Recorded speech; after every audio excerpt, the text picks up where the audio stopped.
অনুৰাগৰ কথা ওলাইছে যেতিয়া মই এতিয়াতো অনুৰাগ শইকীয়া বুলি ক'লে পৰিচয় দিবলৈ বেলেগে নালাগে সেই যাত্ৰাটো তেওঁৰ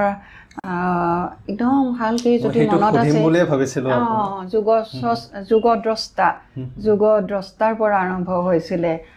সেইখন তেতিয়া একেবাৰে কম বয়সীয়া ল'ৰা আৰু তেতিয়া কিন্তু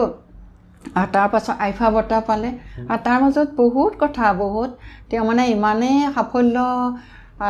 মানে বহন কৰিছে সেইখিনি কাৰণে আমি বহুত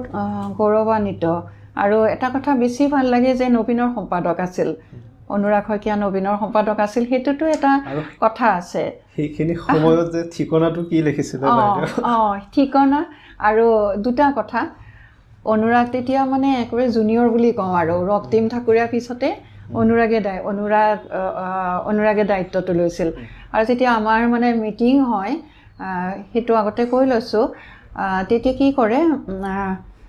মানে চবেই নবীনৰ মানে সম্পাদক হ'বলৈ নিবিচাৰে এইকাৰণে যে বহুত গধুৰ দায়িত্ব বহুত কাম কাজ থাকে মানে ভয় কৰে কিন্তু যেতিয়া মিটিংখন হ'ল তেতিয়া অনুৰাগে ঘপককৈ থিয় হৈ কৈছে মই হ'ম তেতিয়া পাৰিবা এনেকৈ তাৰপিছত পাৰিম এনেকৈ ক'লে তাৰপিছত তেতিয়া বৰ ভাল কথা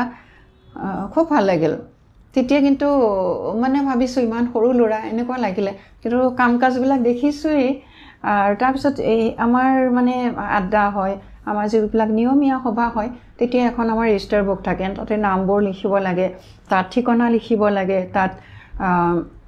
বিভাগ লিখিব লাগে তাত কাৰ কি ৰাপ আছে সেইবিলাক লিখিব লাগে তাৰপিছত সেইখন বহীত মানে অনুৰাগে লিখিছিলে মানে ঠিকনা মুম্বাই আন্ধেৰি তাৰপিছত চবেই বহীখন চাইছে আমি চাইছোঁ কি হ'ল তুমি এইটো কিয় লিখিলা তাৰপিছত আমি চিকে হাঁহিটো মাৰিছে মাৰি পেলাই তেতিয়া একো কোৱা নাছিলে মানে নকয় মানে হাঁহিটো মাৰি থৈ দিলে তাৰপাছত বহুত দিন পিছত মানে কথাটো ওলাওঁতে আমাৰ এই পিছত যিবিলাক মানে স্পেচিয়েল কিছুমান সংখ্যা ওলাইছে তেতিয়াও সি মানে এই কথাখিনি কৈছে লিখিছে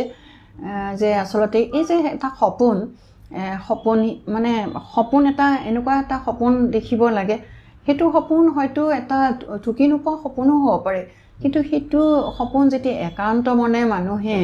সেই সপোনটো বিচাৰে তেতিয়া এদিন সি আহি ধৰা দিয়ে সেইকাৰণে কোনেও ভাবিব নালাগে যে এটা অসম্ভৱ সপোন দেখিছোঁ আৰু সেই অকণমানি ল'ৰাটোৱে কোৱা সেই কথাখিনি মোৰ মানে অহৰহ মনলৈ আহি থাকে এতিয়াও এই তাৰ মুখখন মনত থাকে তাৰ এই চকুহাল মনত থাকে এনেকুৱা